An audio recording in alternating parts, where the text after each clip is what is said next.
وعلى آله وأصحابه أجمعين ومن تبعه بإحسان إلى يوم الدين وعلى سائر الأنبياء والمرسلين والأولياء وعباد الله الصالحين وعلينا معهم أجمعين يا أرحم الراحمين ولا حول ولا قوة إلا بالله العلي العظيم.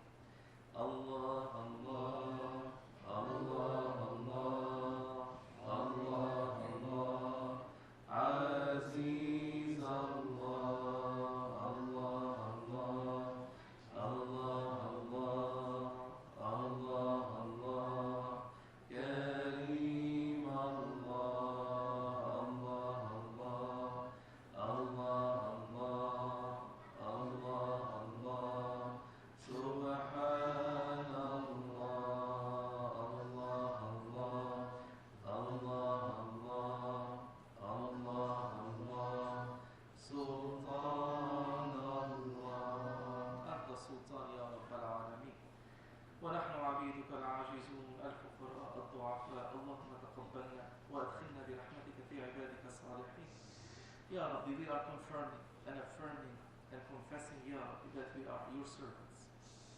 We are trying our best to be on the way of Rasulullah sallallahu alaihi wasallam. The way of Rasulullah sallallahu alaihi wasallam. عنايتك يا ربي دستور يا سيدي يا سلطان الأنبياء دستور يا سلطان الأولياء مدد يا رجال الله نظركم مددكم همتكم سادات الكرام. نوينا الأربعين نوينا الاعتكاف نوينا الخلوة نوينا العزلة نوينا الرياضة نوينا السلوك نوينا الصيام لله تعالى العظيم في هذا المسجد. The way of Rasulullah sallallahu alaihi wasallam. What is the way of Rasulullah? The way of Rasulullah sallallahu alaihi wasallam. Rasulullah sallallahu alaihi wasallam was asked. Awliya Allah have written in their books. سئل رسول الله عن الدنيا. Rasulullah sallallahu alaihi wasallam was asked about dunya. What is dunya? And he said, دنياك ما يشغلك عن ربك. Your dunya, it's what makes you busy from your Lord. As simple as that. ما يشغلك, what distracts you from your Lord. What takes you away from the remembrance of your Lord? What takes you away from the zikr of your Lord? What takes you away from the obedience of your Lord? What takes you away from fulfilling the orders of your Lord? That is your dunya. دنياك ما يشغلك عن ربك. Your dunya is what keeps you away, keeps you busy from being with Allah subhanahu wa ta'ala. So check everybody's busy or busyness, whatever it is different. What keeps you busy from Allah subhanahu wa ta'ala? Why can't you remember Him? Why can't you sit alone and make prayer to Him? Why can't you read His holy book and listen to what He has to say to us?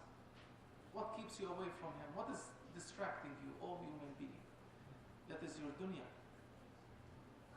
Maulana Shaykh Nazim also mentioned it. Our master, our beloved. That is your dunya. He said also, dunya is like mother, he called it Mother Earth a few times. They call Mother Earth, Mother Nature. They love that word. Awliya Allah have said, dunya is like the mother, yes. It takes care of the children. So this dunya, the world we are living in, we have our food in it, we have our drinks in it, we have our shelter in it, we have our sustenance in it. So as the mother gives provisions and sustenance and care and mercy and love to its children, dunya, same way, gives you what you need with the permission of Allah subhanahu wa ta'ala. But if the baby doesn't go to school, what happens, Shaykh Muziyan? If your baby stays with you or with his mother, when he's 1, when he's 2, when he's 3, when he's 4, when he's 5, when he's 6, when he's 10, when he's 15, when he's 20, he never learns. He becomes jahil. He doesn't know how to write. He doesn't know how to read. He doesn't know how to do math. If he doesn't go to a teacher, So if a child does not leave the lap of his mother or his parents, let's say, his father, his mother, and does not go to a teacher, they will never learn. They will always be attached to that dunya. So what happens is that the child that goes to a teacher, leaves the side of his parents and goes to a teacher, what does he become? Becomes alim. Becomes alim. وَيَتَخَلَّص مِنْ عِبَادَةِ الْهَوَى. You will rescue yourself from worshipping desires. A human being, after a while, after they grow up, 15, 20, even earlier they should, but now 15, 20, 25, whatever it is, they have to find a way to stop from worshipping their desires. And that only happens when they go to a teacher, to awliyaullah. The perfect teacher is Rasulullah sallallahu alaihi wasallam. It was good before, Shaykh. Now it's making a lot of echo.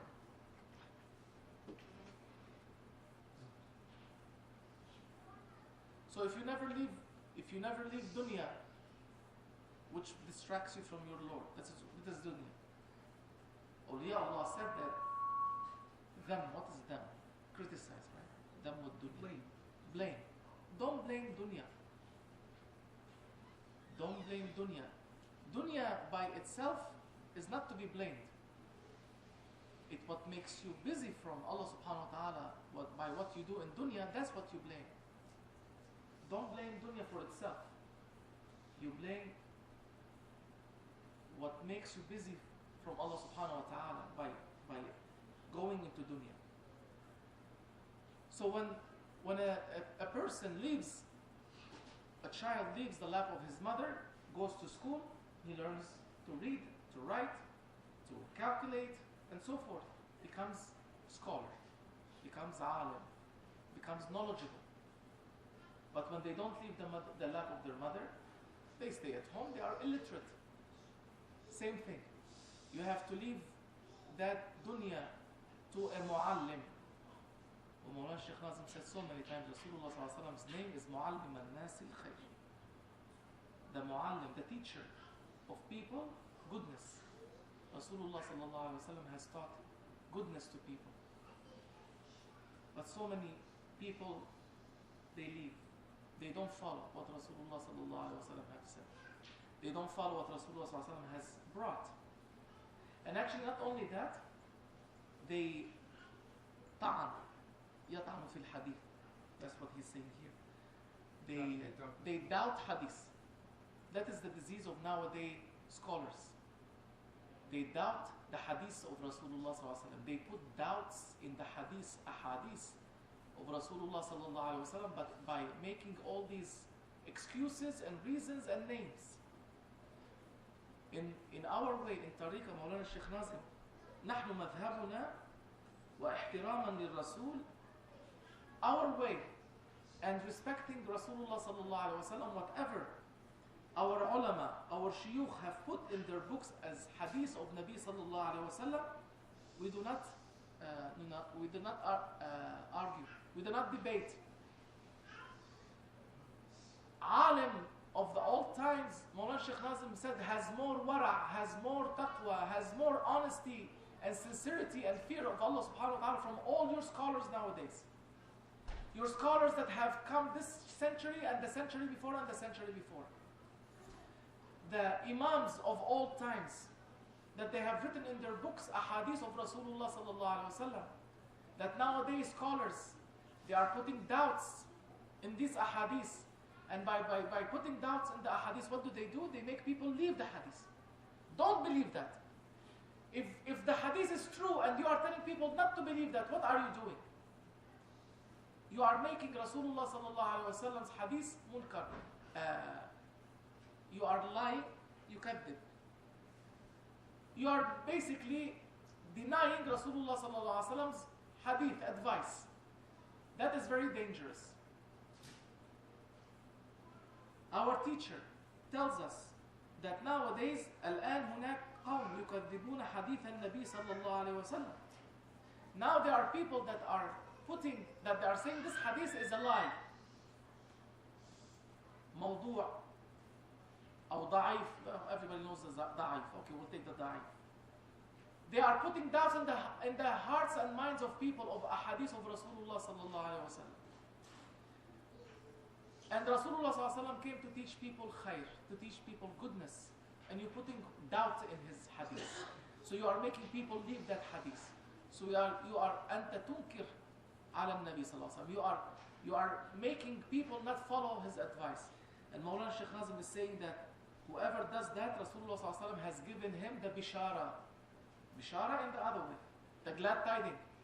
فَلْيَتَبَوَّأْ مَقْعَدَهُ مِنَ النَّارِ. Whoever says that Rasulullah sallallahu alaihi wasallam lied, or said a lie about Rasulullah sallallahu alaihi wasallam, or said something that Rasulullah sallallahu alaihi wasallam did not say, let him prepare for his seat in hell, in fire. So when these scholars, nowadays scholars, they say this hadith is not la asla. How do you know? There's no basis for this hadith. And they quote one or two of the chain of the narration, of the narrators. Most of the time, one or two, that they make the hadith all of it together to be lost. Our teacher says no. That is not the way to do it. The imams of all times had more fear of Allah subhanahu wa ta'ala than you nowadays. You are kathirul ilm, qalilul adab. You are too much reading into books, but you have no adab. Kathirul ilm, qalilul adab. The old times were kathirul adab. Not too much ilm, but of course too much ilm, but they had too much adab. They respected Rasulullah sallallahu alaihi wasallam's words. And they they consulted with their hearts. Grand Shaykh is saying anything that is mentioned by the big shuyukh of Ahlul Sunnah wal Jama'ah, they mentioning in their books a hadith. Don't look at what is da'if, mawdu' or marfu' or whatever it is. Look if it is written. If it's written, you look at your heart. Grand Shaykh is saying, if your heart is at ease with that hadith, no matter what they say, these scholars, they say don't read this hadith. This hadith has no basis. If your heart is content with that hadith, take it. If your heart is not content, then you leave. That is our way. So it is dangerous, Shaykh, to say about any hadith. Mawlana Shaykh Nazim is saying, هناك تهلكة إذ ربما يطعن بالحديث الصحيح بسبب مسألة الوضع. There is danger because he is doubting hadith that is correct, because there is maybe this one that is not a good one, this one is not a good narrator. So we take a hadith that are mentioned in the books of our shuyukh, our mashayikh, our ulama, the great ulamas of Islam, and this is one of them. دنياك ما يشغلك عن ربك. Your dunya is what keeps you busy from your Lord, from Allah subhanahu wa ta'ala. So Rasulullah sallallahu alaihi wasallam came to show you what? The way. What way? The way to Darus Salam. Wallahu yad'u ila Darus Salam. Darus Salam. Allah subhanahu wa ta'ala is calling you to the house of serenity, house of peace, house of comfort. So Rasulullah sallallahu alaihi wasallam and awliyaullah have come to take people from a world. Subhanallah, how they quoted it. Pay attention, Zafar. They came to take you from a world that the beginning of this world is crying. The middle of this world is tiredness. And the end of this world is fana, disappearance. Rasulullah sallallahu alaihi wasallam, O human being, has come to take you from a world that the beginning of which is crying. You are born crying. And in the middle of which you are tired. You come home every day, I'm tired. And the end of which, I'm dead. Fana, disappearance. He's taking you, Rasulullah sallallahu alaihi wasallam, and messengers and prophets that came before him. They have come to take you from this kind of world to a world of beginning of it, ata. The beginning of the other world is giving and grants and favors. And the middle of it is rida, contentment, satisfaction, enjoyment. And the end of it, liqa. The end of it is meeting with Allah subhanahu wa ta'ala. They're taking you from a not so good world. I don't want to say a bad word, but they're taking you from not such a world. They're taking you to another world. They're taking you from a world that is full of crying, full of tiredness, and at the end you disappear and go. To a world that the beginning of it is giving. At the door of Jannah they give you. In the middle of Jannah they give you. And at the end you are meeting with Allah subhanahu wa ta'ala on Yawm al-Jum'ah, Yawm al-Mazid. Allah subhanahu wa ta'ala will show you from His beauty. That's what Rasulullah sallallahu alaihi wasallam came for. And you deny His hadith. You say this one is this one is this. Mawlana Shaykh Nazim, our teacher, is saying, for you, لذاك الرجل لابد من أن يقعد في النار في دنياه وفي آخرته. الذي يقول عن الأحاديث هذا ضعيف هذا موضوع هذا this هذا this. Whoever is denying hadith, saying that this is a weak one, this is someone that invented it, whoever is doing that, Allah subhanahu wa ta'ala will punish him. And they have done that so much. They have dissected the hadith of Rasulullah sallallahu alaihi wasallam. We are down to maybe a few thousands from hundreds of thousands of hadiths that he has quoted. That's how the disease in these scholars. So Rasulullah sallallahu alaihi wasallam, by his advice, by his hadith, by his suhbah, he's taking you from daru bala, from dar of bala, of affliction, of tiredness, of difficulties, of hardship, to daru baqa, to a land of happiness, eternal happiness. One time, a king a very smart king, he built a big city and he put everything you love to see in that city, from all the enjoyments of the world, and he decorated and he spent everything to make that city unheard of, unseen. And he also prepared feasts for people, and he asked people to come eat, see the city and leave. And at the door he left guards. So people come, they enjoy the city, they eat. On the way out, how did you find the city? Any fault? Any aib? Aib is fault. Any faults? Anything that did not meet your expectations? Everybody says, no, perfect. Except two, look like you. Coming at the end. They say, how did you find the city? Any faults? They say, yeah, two faults. They were shocked, the guards. They arrested them. They took them to the king. The king was upset. He said, I was not accepting one fault. You're telling me there are two faults. What are the two faults of my city? Look what I have done in it. They said, Ya Sayyidi, تخرب ويموت صاحبها. Oh, master, eventually it will break down, fall apart, disappear, and its owner will die. That are the two faults. You build your mansions, eventually your mansion is gonna wither away and vanish, and you will be in there. That are the faults. You are building for your dunya what you will never keep. So these two, they were awliyaullah. They are teaching the king that is not dunya that you have to imarat al-dunya, that you have to build up. It is not your dunya that you have to build up. It is your akhirah that you have to build up. That's why Allah subhanahu wa ta'ala is calling them to Darus Salam. Leave this world that you're eventually going to leave and come to me.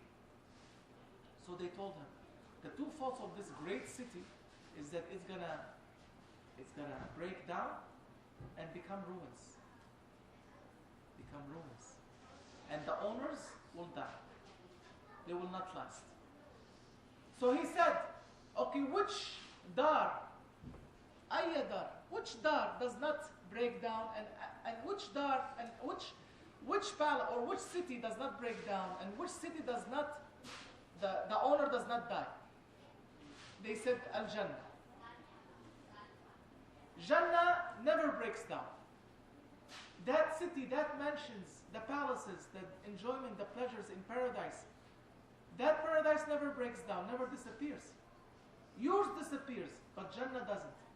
You die, Allah doesn't, the Creator doesn't. So you go to the one that does not die and ever eternal. And you go to the one that is ever eternally giving you things that don't go away. So they invited him to ibadatullah. They invited him to the worship of Allah subhanahu wa ta'ala. This is the way of Rasulullah sallallahu alayhi wa sallam. He came to people for what? He came to people to take them away from death and from everything falling apart to the one alive and nothing up there falling apart. Is ever continuous. What did they say? Ejaz? What did they say? No, thank you. We like it here. What mind do they have, Shaykh? What kind of mind is that? What kind of mind? No, we are happy here. We know that we're going to die at the end. We are happy looking at the statue and looking at it and worshipping it. No, thank you. And Rasulullah ﷺ came with the biggest gift to any living human being, which is liqa'ullah, the meeting of Allah subhanahu wa ta'ala in Jannah, where Allah subhanahu wa ta'ala will show from His beauty. Inshallah, we are on that way. So keep the way of awliyaullah. Know that your dunya is what keeps you busy from Allah. If you find that, cut down on it. Cut it down. Cut it down. Inshallah. 1 hour, 2 hours, you come here, you're cutting down from dunya. The ones that don't come here, they're in dunya. Maybe they have an excuse, but some people don't have an excuse. Try to come to the worship of the Creator. Try to take what is ever eternal and everlasting, and try to leave what will go away, will not remain in your hands. Will not remain in your hands. As it did not remain in the hands of that king, and then he will die and his kingdom will vanish. History is full of that. Full of kings that came thinking that they're going to rule forever. Of kingdoms that lasted thinking they're going to last forever. At the end, all of them were washed away. Washed away. May Allah subhanahu wa ta'ala forgive us. Keep us always on the way of Rasulullah sallallahu alayhi wa sallam. There's another hadith. I'll say it in English.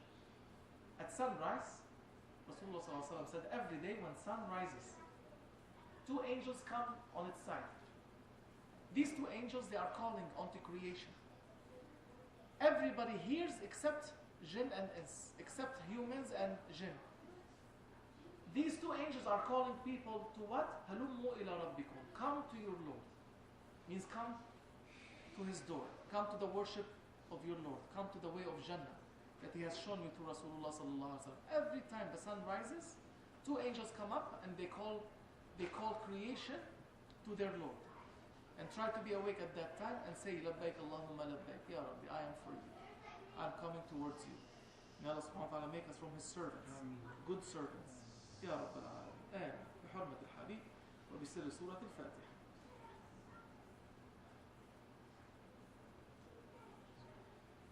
آمين. الحمد لله. We can turn the lights on.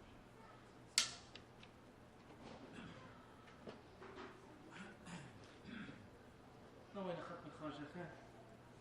أشهد أن لا إله إلا الله وأشهد أن محمدا عبده ورسوله.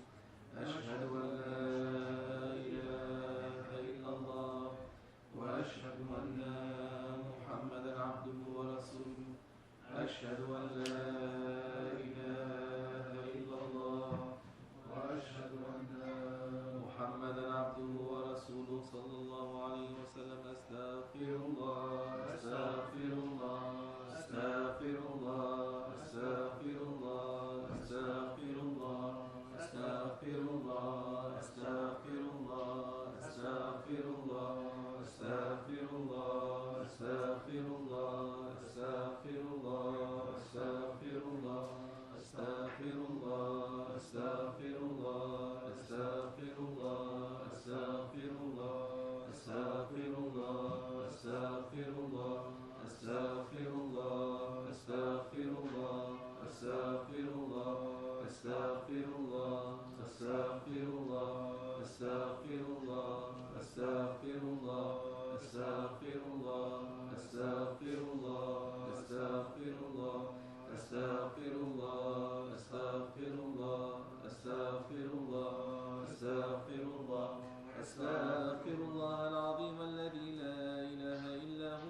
إنه هو التواب الرحيم من كل ذنب ومعصية، من كل ما يخالف دين الإسلام، من كل ما يخالف الشريعة، من كل ما يخالف الطريقة، من كل ما يخالف الحقيقة، من كل ما يخالف المعرفة، من كل ما يخالف العزيمة.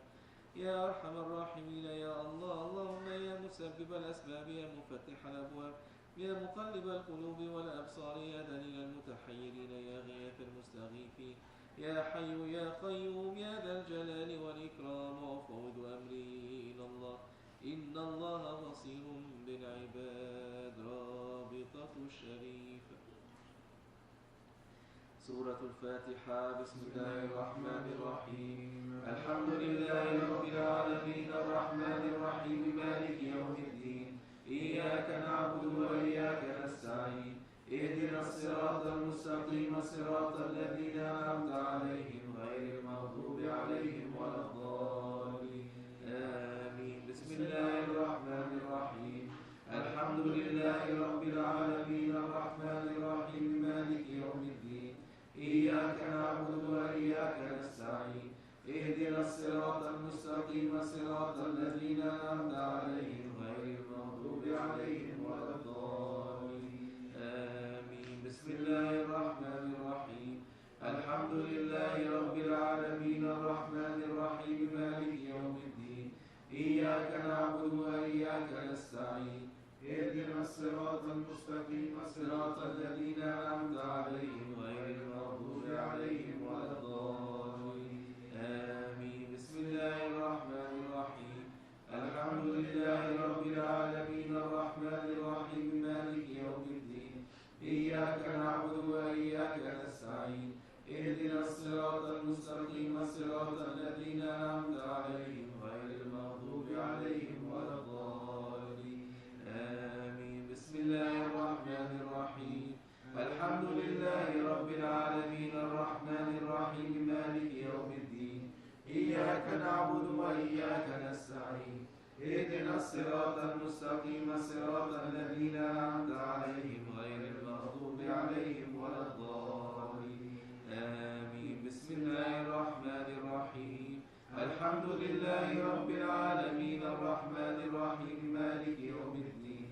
إياك نعبد وإياك نستعين. اهدنا الصراط المستقيم صراط الذين أنعمت عليهم غير المغضوب عليهم ولا الضالين. آمين. بسم الله الرحمن الرحيم. الحمد لله رب العالمين الرحمن الرحيم مالك يوم الدين. إياك نعبد وإياك نستعين. اهدنا الصراط المستقيم صراط الذين أنعمت عليهم غير المغضوب عليهم ولا الضالين. آمين. صلوات الشريفة. اللهم صل على محمد وعلى آل محمد وسلم. اللهم صل على محمد وعلى آل محمد وسلم. اللهم صل على محمد وعلى آل محمد وسلم. اللهم صل على محمد وعلى آل محمد وسلم. اللهم صل على محمد وعلى آل محمد وسلم. اللهم صل على محمد وعلى آل محمد وسلم. اللهم صل على محمد وعلى آل محمد وسلم. اللهم صل على محمد وعلى آل محمد وسلم. اللهم صل على محمد وعلى آل محمد وسلم. اللهم صل على محمد وعلى آل محمد وسلم. سورة الانشراح. بسم الله الرحمن الرحيم. ألم نشرح لك صدرك ووضعنا عنك وزرك الذي أنقض ظهرك ورفعنا لك ذكرك فإن مع العسر يسرا إن مع العسر يسرا فإذا فرغت فانصب وإلى ربك فارغب. الله أكبر. بسم الله الرحمن الرحيم. ألم نشرح لك صدرك ووضعنا عنك وزرك الذي أنقض ظهرك ورفعنا لك ذكرك فإن مع العسر يسرا إن مع العسر يسرا فإذا فرغت فانصب وإلى ربك فارغب. الله أكبر. بسم الله الرحمن الرحيم. نشرح لك صدرك ووضعنا عنك وزرك الذي أنقض ظهرك ورفعنا لك ذكرك فإن مع العسر يسرا إن مع العسر يسرا فإذا فرغت فانصب وإلى ربك فارغب. الله أكبر. بسم الله الرحمن الرحيم. ألم نشرح لك صدرك ووضعنا عنك وزرك الذي أنقض ظهرك ورفعنا لك ذكرك فإن مع العسر يسرا إن مع العسر يسرا فإذا فرغت فانصب وإلى ربك فارغب. الله أكبر. بسم الله الرحمن الرحيم. ألم نشرح لك صدرك ووضعنا عنك وزرك الذي أنقض ظهرك ورفعنا لك ذكرك فإن مع العسر يسرا إن مع العسر يسرا فإذا فرغت فانصب وإلى ربك فارغب. الله أكبر. بسم الله الرحمن الرحيم. ألم نشرح لك صدرك ووضعنا عنك وزرك الذي أنقض ظهرك ورفعنا لك ذكرك فإن مع العسر يسرا إن مع العسر يسرا فإذا فرغت فانصب وإلى ربك فارغب. الله أكبر. بسم الله الرحمن الرحيم. ألم نشرح لك صدرك ووضعنا عنك وزرك الذي أنقض ظهرك ورفعنا لك ذكرك فإن مع العسر يسرا إن مع العسر يسرا فإذا فرغت فانصب وإلى ربك فارغب. الله أكبر. سورة الإخلاص. بسم الله الرحمن الرحيم. قل هو الله أحد الله الصمد لم يلد ولم يولد ولم يكن له كفوا أحد. الله أكبر. بسم الله الرحمن الرحيم. قل هو الله أحد الله الصمد لم يلد ولم يولد ولم يكن له كفوا أحد. الله أكبر. بسم الله الرحمن الرحيم. قل هو الله أحد الله الصمد لم يلد ولم يولد ولم يكن له كفوا أحد. الله أكبر. بسم الله الرحمن الرحيم. قل هو الله أحد الله الصمد لم يلد ولم يولد ولم يكن له كفوا أحد. الله أكبر. بسم الله الرحمن الرحيم. قل هو الله أحد الله الصمد لم يلد ولم يولد ولم يكن له كفوا أحد. الله أكبر. بسم الله الرحمن الرحيم.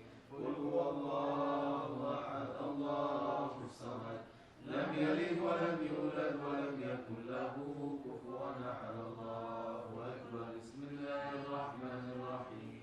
قل هو الله أحد الله الصمد لم يلد ولم يولد ولم يكن له كفوا أحد. الله أكبر. بسم الله الرحمن الرحيم.